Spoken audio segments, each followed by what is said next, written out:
Hey everybody, ronarray here. I have tested loot from almost all Uber bosses this league, from the long and annoying fights such as Uber Shaper, up to the yapping ones such as Uber Ceros. So now it's time to face the most expensive Uber boss of them all, Uberator. With such a huge price per fragment, you should really expect to be showered in currency, right? Or at least to make a profit, right? Well, let's check it out together. As always in this video, I will showcase a detailed breakdown of loot received and time spent. Use the timestamps for particular topics and let me know in the comments if there's a mechanic that I need to test for great or bad series. So, for this fight I bought 500 fragments for 1 divine each, leading to 500 divines spent, which is a huge number, even in the current economy. Surprisingly, the best way to buy them all for 1 divine were hosted orders that I put up while running the Path itself. So the buying time was very low compared to other Uber bosses, around 30 minutes for active time, and the rest just came from currency exchange. Well, at least it was fast. So what the boss can even drop? It currently has around only approximately 1% to drop in Nimis, so it's not that high. Around 66% to drop Ravenous Passion, which is a helmet, and that one is almost completely worthless. But we will see how many of them will drop. Ashes of the Stars has around 33%, and there should be a lot of them. Also, perfect one should have a normal price too. It can also drop Forbidden Flash with some chances, about 1% chance for Visceral Reliquary key, and 5% for Curios. I honestly think that Visceral Reliquary key chance should be a little higher compared to my experience, but maybe I just got lucky. So talking about time spent, I've been using a specific cheap boss killer build that I have built for 15 divines to make the fight pretty fast. Most of the time it took about 15 seconds, and I will leave a link to the build in the pinned comment, so feel free to check it out. With such setup, I finished all the fights in about an hour and 20-25 minutes on top, mostly because I needed to sort items. So well, at least it was fast compared to other Ubers. Together with buying time, the whole process took me about 2 hours of gameplay in general. Let's go see the loot. So, talking about the loot, let's start with Ravenous Passion helmets. I dropped about 65 of them, and that's a pretty big amount. And most of them are just cost about 10 chaoses each. So it would lead us to 650 chaoses. However, some of them dropped with a very good start, such as that one for example, so almost maximum STR here and maximum rage. So that way it could be sold for about 20 chaoses, maybe 25. In general, all of the helmets should cost about 800 chaoses right now, which is a pretty decent amount. So generally those helmets are not that popular, but you can pretty much add them to disenchanting and get about 42-43 dust from the helmet even without the quality, so 20% more with the quality when you're doing it. Generally I think all of the helmets should be around 6 and 0.1 divines, and we can just count it as 6 right now. So next step is pretty much Ashes of the Stars. I dropped about 34 amulets, and most of them unfortunately are not good, so 20% of quality to all skill gems. So I will be able to sell them for about 30 chaoses, 35 chaoses each on average. However, 28 ones can still be sold for 80 chaoses, which is kinda alright, and 3 of them are 29 quality, so those could be sold for 100 chaoses each, so all of those will be 300, and I dropped about 3 perfect Ashes of the Stars, so 30%. Those amulets should cost about 4 divines each, leading us to 12 divines from 3 of them. And generally, considering all chaoses from middle ones, from 28 ones, and from bad ones, we can expect about 23 divines in general, together with the ones that we kinda dropped perfect.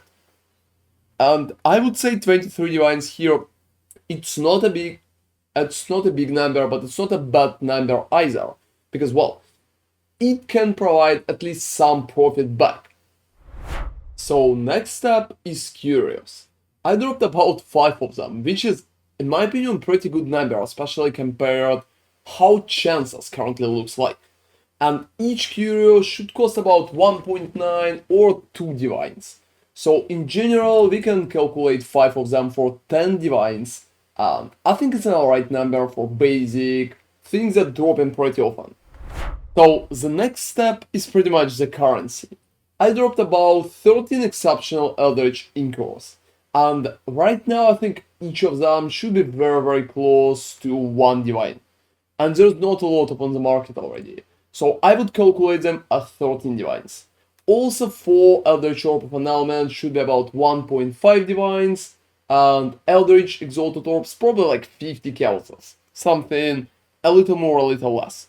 So I would probably calculate Eldritch of Annulments and Eldritch Exalted Orbs pretty much as 2 divines together. And the next part is Visceral Reliquary keys, and I dropped 3 of them. So I think it's a very good result, because to be honest, the chance should be very low. But 3 of them, it's a pretty decent amount. They genuinely cost about 15 divines each. And I think it's one of the biggest part of the profits that we currently even received. So all the currency here in course Eldritch currency and Viscerals will be about 60 divines in general, providing a huge chunk of currency back. So another important part of our drop is pretty much Forbidden Flash. Since they're dropping with item level 87, they cost more than normal ones. And you will be able to sell such Forbidden Flash unidentified for about 16 divines each. I dropped about 5 of them, and it leads us to a situation when we can get up to 80 divines from them, and that's a very decent number, so it's going to help us significantly to get some of our currency back. And the last part is pretty much Nimis. Well, to be honest, I got lucky, and even with 1% chance, I pretty much dropped 1 Nimis. However, price of the Nimis right now is on the downside. That cost about 155 divines, and that's pretty much it. It's not too big of an upside, even if you drop 1. Well, I think dropping 2 Nimises would probably help me a lot with breaking even, but 1 Nimis is definitely not enough for it. Let's go and calculate the rest of our loot. So let's talk about what I currently receive. It's 155 divines from Nimis, about 80 from Forbidden Flash, and 23 from Amulets. From currency and keys I received 60 divines, 10 divines from Curios, and 6 divines from Helmen. It leads us to 334 divines. Considering I paid 500 divines in general, I lost about 166 divines during that run.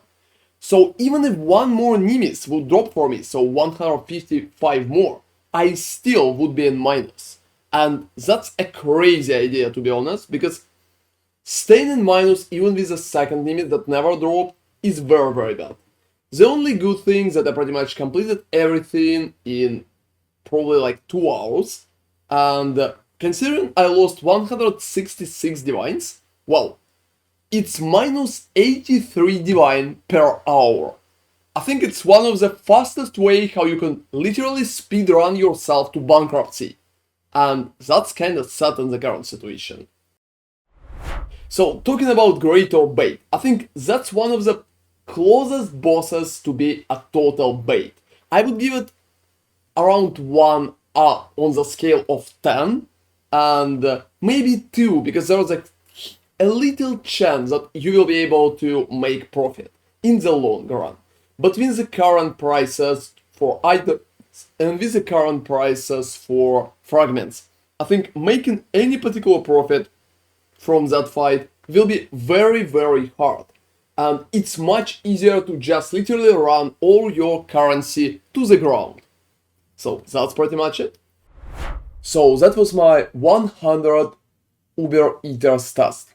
And only 1 Uber boss left right now, and it's Uber Maven. I'm going to test it pretty soon too, and we will be able to just complete Great or Bait series based on bosses. I hope at least Maven will bring me more profit, right? Well, stay tuned for that video. Thank you very much for watching, and see you next time. ronarray out.